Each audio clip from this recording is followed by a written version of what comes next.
할렐루야. 우리 페더럴웨이 제1장로교회 성도 여러분 안녕하십니까?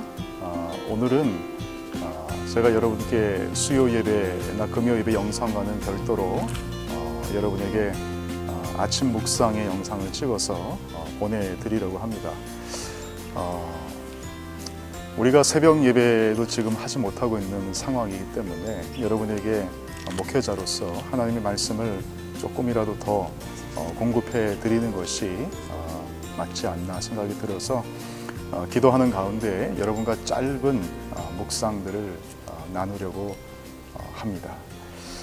오늘 함께 나눌 묵상 말씀은 출애굽기 19장 3절에서 6절 말씀입니다.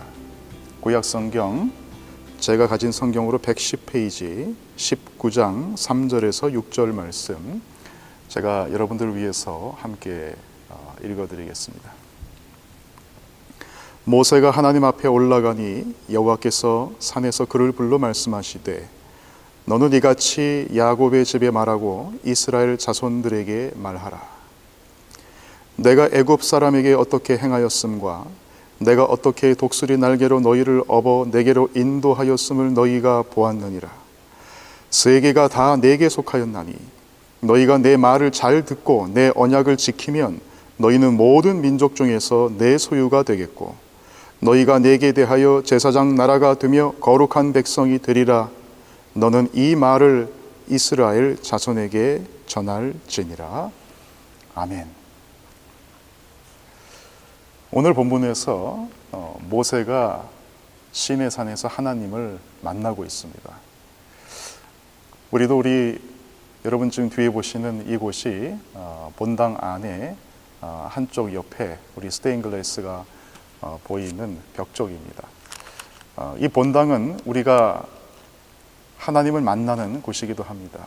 예배 때뿐만이 아니라 여러분들이 기도하고 싶으실 때도 지금은 우리가 오지 못하지만 언제든지 올 수 있는 그런 공간입니다. 모세도 하나님을 만나기 위해서 특별한 장소를 찾았습니다. 거기가 바로 시내산입니다. 지금은 산에 올라가면은 사람이 걸어다니는 길도 있고 또 중간중간에 쉼터도 마련이 되어 있지만 옛날에 시내산이라는 곳은 그런 것이 하나도 없죠. 돌산이고 올라가면은 밤 깜깜하게 되면 굉장히 무서운 곳입니다. 그곳에서 모세는 하나님을 만났습니다. 하나님께서 모세에게 너희가 내려가서 이스라엘 백성에게 전할 말을 내게 주겠다라고 말씀하시면서 오늘 본문 말씀을 주시는 것입니다. 3절에 보니까 너는 이같이 야곱의 집에 말하고 이스라엘 자손들에게 말하라.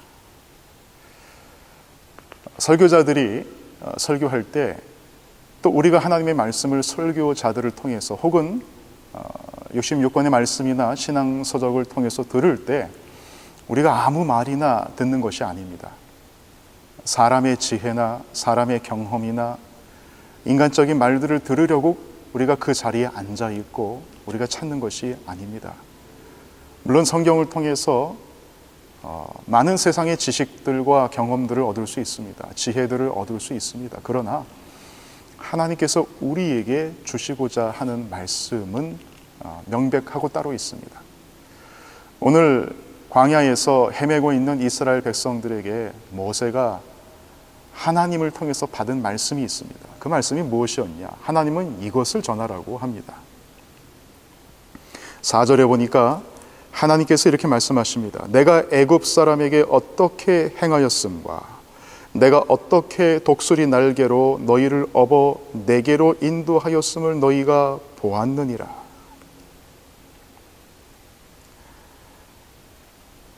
하나님께서 이집트의 노예 생활에서 그들을 불러내면서 10가지 재앙을 통해서 그들을 불러내셨습니다.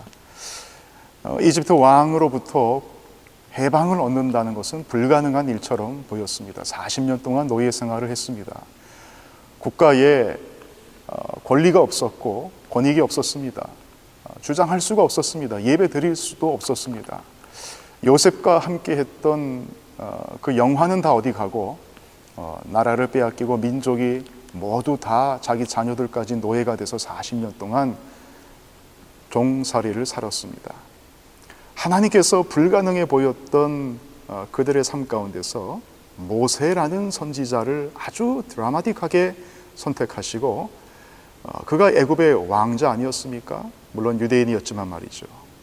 그를 통해서 이스라엘 백성들을 구출해내는 사건을 유대인들은 몸으로 경험했습니다. 그 몸으로, 삶으로, 두 눈으로 10가지 재앙이 내려지는 것을 봤습니다. 마지막 10번째 재앙 때는 자기들이 두려워 떨었던, 자기들을 종으로 삼았던 그 애굽의 왕이 자기 아들을 하나님의 저주로 잃고 눈물을 흘리며 애통하는 것을 또한 보았습니다. 애굽을 나와서 도망가다가 홍해 앞에 다다랐을 때 상상할 수 없는 홍해의 깊은 바다가 하나님의 기적으로 열리는 것을 그들은 보았고, 그 동풍과 서풍이 불면서 바다가 갈라지며 마른 땅처럼 바다 위를 걸어가는 그들의 삶 가운데 그들의 발바닥으로 경험하는 모든 촉촉한 그 홍해의 바다 밑에 있는 바다의 그 결들을 다 경험하면서 그들은 홍해 바다를 건넌 경험을 했습니다. 시간이 지나면서 광야에서 배고프고 굶주리고 추운 광야 생활 가운데 그들은 이런 것들을 잊어가기 시작한 것입니다. 그러자 하나님께서 시내 산에서 모세를 만나서 뭐라고 말씀하시느냐? 내가 너희들을 애굽 사람에게서 어떻게 행하였음과 내가 어떻게 독수리 날개로 너희를 업어 홍해 사건을 말하는 것입니다. 내게로 인도하였음을 너희가 보았느니라. 기억하라는 거예요. 이거 잊어버리면 안 된다는 것입니다. 여러분, 사람은 망각의 동물이기 때문에 굉장히 좋은 점도 많지만 우리가 잃어버려야 될 것은 잃어버리지만 잊지 말아야 될 것은 무엇이냐? 하나님께서 나를 위해서 무엇을 행하셨는가? 우리 죄인들을 위해서, 우리 아들, 딸들을 위해서 하나님께서 어떤 일을 행하셨는가를 잃어버리면 안 됩니다. 잃어버린다는 것이 홍해라는 말을 한다고 해서 홍해가 뭔지를 잃어버리는 그런 정신분열적인 잃어버림을 말하는 게 아닙니다. 우리가 살고 있는 삶 가운데 내가 어떻게 구원받았고 예수님께서 나를 위해 어떤 일을 행하셨고 성령께서 홍해 같은 우리 인생 가운데 어떻게 우리의 삶을 인도해 가시는가를 잊어버리면 안 된다는 거예요. 바이러스가 있는 이 상태에서도, 그로 인해서 경제가 어려운 상황에서도, 그로 인해서 가정의 불화를 겪고 있는 그 상황에서도 우리는 하나님께서 홍해를 가르시고 거듭날 수 없는 우리를, 변화받을 수 없는 우리를, 회개할 수 없는 우리를, 하나님께 나아갈 수 없는 우리를 어떻게 구원하셨는가를 한시도 잊어버려서는 안 된다는 것입니다. 그리고 저 같은 설교자들을 통해서, 모세와 같은 선지자들을 통해서 그것을 이야기하라는 거예요. 다른 것이 아니라 그것을 이야기하라는 거예요. 하나님이 무엇을 행하셨는가? 그리고 그 하나님은 지금 우리의 삶 가운데서도 무엇을 행하실 수 있고 행할 것인가를 말씀을 통해서 설교하라는 것입니다. 여러분들은 설교를 통해서 무엇을 듣고 계십니까? 하나님께서 우리를 위해서 행하신 것을 여러분 잊지는 않으셨습니까? 마치 잊어버린 자처럼 행동하고 계시진 않습니까? 하나님은 말씀을 통해서, 설교자들을 통해서 그것을 다시 한번 기억나게 하라고 하십니다. 여러분이 처음 예수 믿었을 때를 한번 생각해 보시기 바랍니다. 여러분이 예수님 때문에 눈물 흘렸을 때를 생각해 보시기 바랍니다. 그리고 2000년 전에 예수님께서 십자가 위에서 그의 전능하심으로 우리를 위해 모진 고초와 하나님의 저주를 참아내시며 손에 구멍이 나시고 발에 구멍이 나고 온갖 채찍을 참아내셨던 그 역사적인 사건을 기억하시기 바랍니다. 우리 몸에 달고 다니는 십자가를 장식으로만 사용하지 말고 그 십자가를 통해서 내가 어떻게 구원 얻었는지를 날마다 묵상해야 됩니다. 그리고 우리는 설교를 통해, 말씀의 묵상을 통해 하나님께서 잊지 말라고 하시는 처절한 주의 음성을 날마다 우리 가슴에 새겨 넣어야 됩니다. 부모를 사랑하는 자식들이 부모가 나를 위해서 무엇을 했고 얼마나 고생하여 나를 키웠는지 기억하고 예수 믿지 않는 자녀들도 효녀들도 그렇게 삽니다. 우리는 하나님의 피값으로 구원 얻은 자들입니다. 오늘 하루를 사시면서 하나님께서 시내 산에서 또 이 성전에서 우리에게 말씀해 주십니다. 기억하라는 거예요.